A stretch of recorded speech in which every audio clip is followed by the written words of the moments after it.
በስተመጨረሻ መድብል እንግዲህ ማህሌትን ከቤት አስወጥቷታል ማለት ነው። እንግዲህ መድብል ይህንን ያደረገበት ምክንያት ለምንድነው? እንግዲህ ማህሌት መድብል በጣም ብዙ የለፋበትንና በጣም ብዙ ጊዜ የወሰደበትን የሙዚቃ ነገርን ስለወሰደችበት ማለት ነው። ያንን ነገር እንግዲህ ማህሌት ሲቸግራትና ብር ሲያንሳት አሁን ላይ የመድብልን ሙዚቃ ሙሉ በሙሉ ወስዳ ለዝና አሳልፋ በመስጠት ሽጠዋለች ማለት ነው። ስለዚህ ይህንን ነገር በማድረጓ እስከዛሬ ድረስ መድብል ቢታገላትም ወይም ደግሞ መድብል ቢያዝንላትም ነገር ግን ማህሌት እንዳዘኑላት ሰው ስላልሆነች አሁን ላይ ማህሌትን በስተመጨረሻ እንግዲህ ከነብሩክ ከቅድስቴ ጋርና ከዳጣ ጋር በመሆን ሙድ ይዘውባት ከቤት እንድትወጣ አድርገዋል። እንኳን ደስ ያላችሁ። ማህሌት ምን ጊዜም እዛ ቤት እስካለች ድረስ እንደሚታወቀው ችግር ፈጣሪ ነች። አሁን ላይ ግን መድብል ማህሌትን ከዛ ቤት ስላስወጣት በአጭሩ ችግሩም ይቀርፋል። ቅድስትም ከብሩኬ ጋር የምትጋባበት ዘዴ ይፈጠራል ብዬ ነው ማስበው። እስቲ እናንተ ሁላችሁም ደስ ያላችሁ ማህሌት ከዛ ቤት በመውጣቷ ሁላችሁም እስቲ ሐሳብ አስተያየታችሁን ኮሜንት ላይ ማስቀመጣችሁን እንዳትረሱ። እንግዲህ ማህሌት ያሰበችው ነገር ምንድነው? መድብል እንግዲህ እዚህ ቤት ከሷ ጋር ከብሩኬ ጋር ታርቃ እንደገና ህይወት መስረታ ከእንደገና እዚህ ቤት የምትኖር መስሏት ነበር ማለት ነው። ማህሌት ከነ መድብልና ከብሩኬ ጋር እየተደበቀች ዝና ጋር በመሄድ እንግዲህ መረጃዎችን አሳልፋ እንደምትሰጥ መድብል አውቋል። ለዛም ነው እንግዲህ ቤቱን ቁልፎባት እዛው እንድትቀመጥ ያደርጋት የነበረው ማለት ነው። ነገር ግን አሁን ላይ በስተመጨረሻ መድብልና ብሩኬ አንድ ውሳኔ ወስነዋል ማለት ነው። ምክንያቱም ማህሌትን ከዚህ ቤት የማያስወጧት ከሆነና ማህሌትን እዚሁ እንድትቀመጥ የሚያደርጓት ከሆነ ከስር ከስር እነሱን መጉዳቷንና እነሱን እንግዲህ አሳልፋ መስጠቷን አታቆም። ስለዚህ መድብል ደግሞ በስተመጨረሻ ማህሌትን ተጠቅሞባት ጥሏታል ማለት ነው። ምክንያቱም አሁን ላይ እነዝናና ግብረአበሮቹ አሁን ላይ መጥፎ ሰው እንደሆኑና ችግር ፈጣሪ እንደሆኑ እንደገና ደግሞ በጣም ተፈላጊ ወንጀለኞች እንደሆኑ አሁን ላይ በዛ ወረቀት ላይ ማህሌት እንድትፈርም አድርጓታል።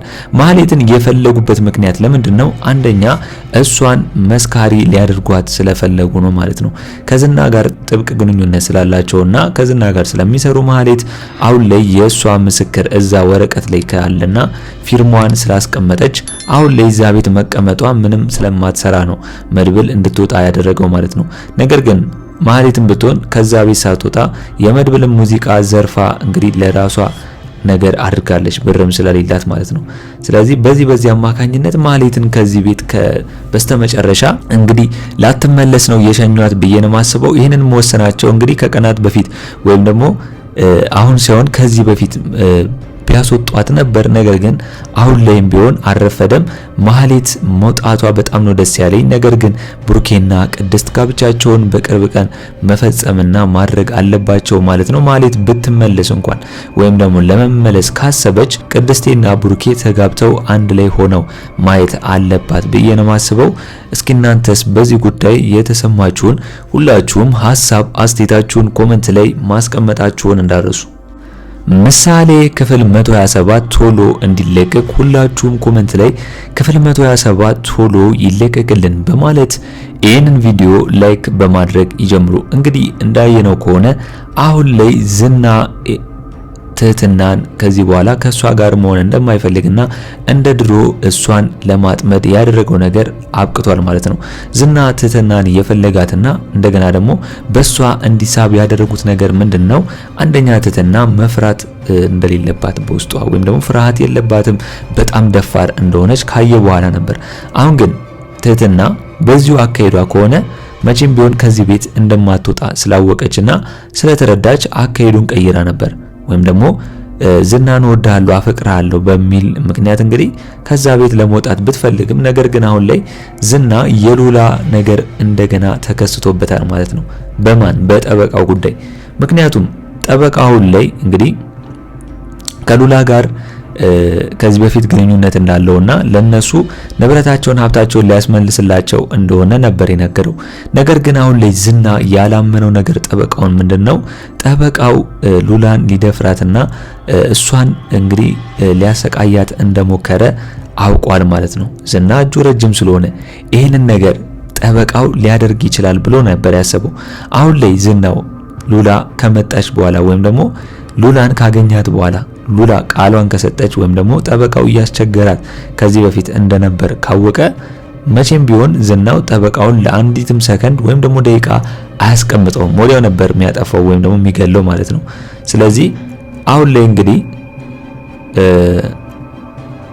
ዝናው ጠበቃውን ሌላ ስራ ሰጥቶታል። ምክንያቱም አሁን ላይ እንግዲህ ዝናው ጠበቃው እንደምንም ብሎ ቤትም ዙሮ ሞገስንና ሉላን ያሉበትን ሁኔታ በማጣራት አድራሻቸውን እንደምንም ብሎ አፈላልጎ ለዝና እንዲያመጣለት ነው የጠየቀው። ይህንን ካደረገ ደግሞ በደንብ ጠቀም ያለ ገንዘብ እንደሚሰጠው ነው የነገረው። ስለዚህ አሁን ላይ ደግሞ ጠበቃው ሞገስና ሉላ ያሉበትን ስለማያውቅና እንደገና ደግሞ ስልካቸውንም ስለያጠፉ ከየት እንደሚያመጣ ነው ግራ የገባው። ምክንያቱም አሁን ላይ ሞገስ ሌላ ጠበቃ ቀጥሯል፣ ሀብት ንብረታቸውን ለማስመለስ ማለት ነው። እንዳሁኑ እንዳለው ዝና ጋር እንዳለው ጠበቃው አይነት ሳይሆን ሌላ ጠበቃ አስቀምጧል ማለት ነው። ያኔ እንግዲህ ከዝና ጋር ያላቸውን ነገርም ጨርሰዋል። እንደገና ሀብት ንብረታቸውንም በዛው ጠበቃው ምክንያት ሊያስመልሱ ይችላሉ፣ በአዲሱ ጠበቃ ብዬ ነው የማስበው። ነገር ግን አሁን ላይ ዝና ይህኛው ጠበቃው የነሉላንና ሞገስን ቦታ ወይም ደግሞ አድራሻ የማያመጣለት ከሆነ ለአንዴና ለመጨረሻ ጊዜ ከዚህ ዓለም በሞት እንደሚያሰናብተው ነው እየፎከረበት የሚገኘው ማለት ነው።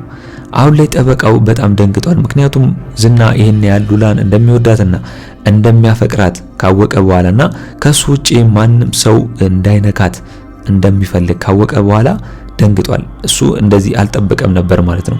አሁን ላይ ዝና አብረን እንስራ ብሎ ጠበቃውን እንግዲህ እያስደነገጠውና እያስፈራራው ነው የሚገኘው። ጠበቃው ከዚህ በፊት እንግዲህ ህግ አለ ወይም ደግሞ ለራሱ ሲሆን ህግ አለ ብሎ በሚያስብበት ወቅት ዝና ግን አሁን ላይ ምንም አይነት ህግ እንደማይሰራና ለሀብታም ምንም አይነት ነገር እንደማይሰራ ነው የነገረው ማለት ነው። ስለዚህ አሁን ጠበቃው በስተመጨረሻ ተስፋ ይቆረጠ ይመስለኛል። ዝና ያለውን ነገር በሙሉ የሚወስድለትና የሚያመጣለት ይመስለኛል ብዬ ነው ማስበው። ነገር ግን ጠበቃው ሉላን የማግኛ ዘዴ ይጠቀማል ወይም ደግሞ እሷን የሚያገኝበትን መንገድ ያገኛል ወይስ አያገኝም የሚለውን እስቲ ሁላችሁም በዚህ ጉዳይ ሐሳብ አስተያየታችሁን ኮሜንት ላይ ማስቀመጣችሁን እንዳረሱ። ሌላው ጉዳይ ደግሞ እንግዲህ አሁን ላይ ቅድስት ዳጣ ፍቅረኛ እንደያዘች አውቃለች ማለት ነው። ምክንያቱም አሁን ላይ እንግዲህ ቅድስት ወሬው ተዳርሶላታል። ዳጣ አሁን ላይ ከአዲስ ፍቅረኛ እንደያዘችና ናታን አሁን ላይ አብራ እንደሆነች ነው። ምክንያቱም አሁን ላይ ዳጣን የሚያውቋት ከወንዶች ጋር ነው ወይም ደግሞ ለወንድ ብዙም ያልናያት ፊሊንግ እንደሌላት ሁሉንም ወንዶች እንደ ወንድም ነበር እንደምታየው ነው እንጂ አሁን ላይ እንደዚህ እንደሆነ አታውቅም ነበር ማለት ነው። ነገር ግን ቅድስት ይህንን ሚስጥር ስታውቅባት በጣም ነው የደነገጠችው። ምክንያቱም የቅድስቴንና የብሩኬን ዳጣ ስለምታውቅ የሁለቱን ግንኙነት አንድ ላይ መሆን ስለምታውቅ አሁን ላይ ዳጣ በዚህ መልኩ ፍቅረኛ ይዛ እንግዲህ እንደዚህ እየሆነች እንደመጣች ነው በጣም ደስ ያላት ቅድስት። ለዳጣ አሁን ላይ በጣም ደስ ብሏታል ማለት ነው፣ ፍቅረኛ ይዛ መረጋጋቷ ማለት ነው። አሁን ላይ እንግዲህ የመሐሌት ግር ወይም ደግሞ የመሐሌት ውርደት እየቀጠለ ነው የመጣው ማለት ነው። ምክንያቱም እዛ ቤት ባኖሯትና እዛ ቤት ባስቀመጧት ቁጥር ለነሱ ችግርና ለነሱ ኪሳራ እየሆነችባቸው ነው የመጣችው ማለት ነው። ለመሰከር ቢያስቀምጧትም እሷ እንኳን ልመሰክር ለዝና እየወሰደች መረጃዎችን እየሰጠች ነው የምትገኘው ማለት ነው። ነገር ግን እስከዛሬ ረዝም ያሏት አሁን ላይ ይችን ወረቀት እስከሚያስፈርም ይመስለኛል መድብል እስከዛሬም ድረስ ዝም ብለው እንድትቀመጥ ያደረጓት ማለት ነው።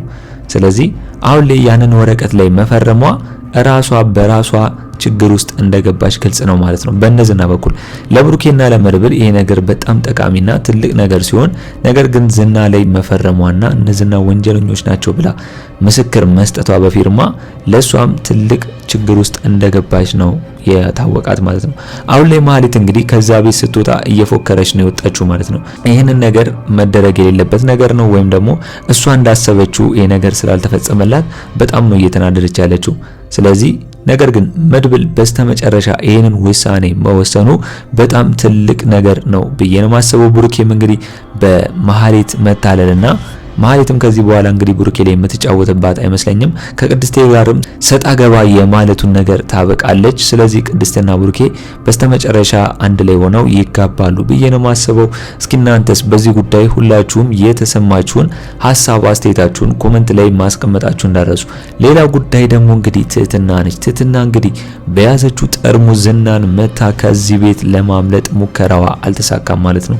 ምክንያቱም አሁን ላይ ትህትና ያንን ነገር የምታደርግ ከሆነ ወይም ደግሞ ዝና እንግዲህ ሳታስበው ወይ ሳያስበው ነው እንጂ አስቦት ያንን ነገር ለማድረግ ብትሞክር ዝና ትህትናን ወዲያው አሽቀንጥሮ ሊመታትና ወደዛው ሊያሰናብታት ስለሚችል ይህንን ነገር እንግዲህ ገታ አድርጓለች ማለት ነው። ስለዚህ አሁን ላይ ትህትና በምን መልኩ ነው ከዝና ልታመልጥ የምትችለው? አሁን ላይ ዝና ሐሳቡ ሙሉ በሙሉ በጠበቃው በኩል ሉላ ላይ ስለሆነ ሉላ አገኛታለሁ የሚል ሐሳብ ስላለው ትህትናን ትቷታል። ስለዚህ በምን መልኩ ነውስ ከዛ ቤት ትህትና ልታመልጥ የምትችለው? ማን ነው ሊያስፈታትስ የሚችለው የሚለውን እስቲ ሁላችሁም በዚህ ጉዳይ ሐሳብ አስተያየታችሁን ኮሜንት ላይ ማስቀመጣችሁን እንዳረሱ። እንግዲህ በዛሬው በምሳሌ ክፍል ያላችሁንና የተሰማችሁን በቀጣይ ይሆናል የምትሉትን ነገር ሁላችሁም ሐሳብ አስተያየት ኮሜንት ላይ ማስቀመጥ እንዳረሱ። እንግዲህ በኔ በኩል የዛሬው አስተያየቴ እኔን ይመስል ነበር።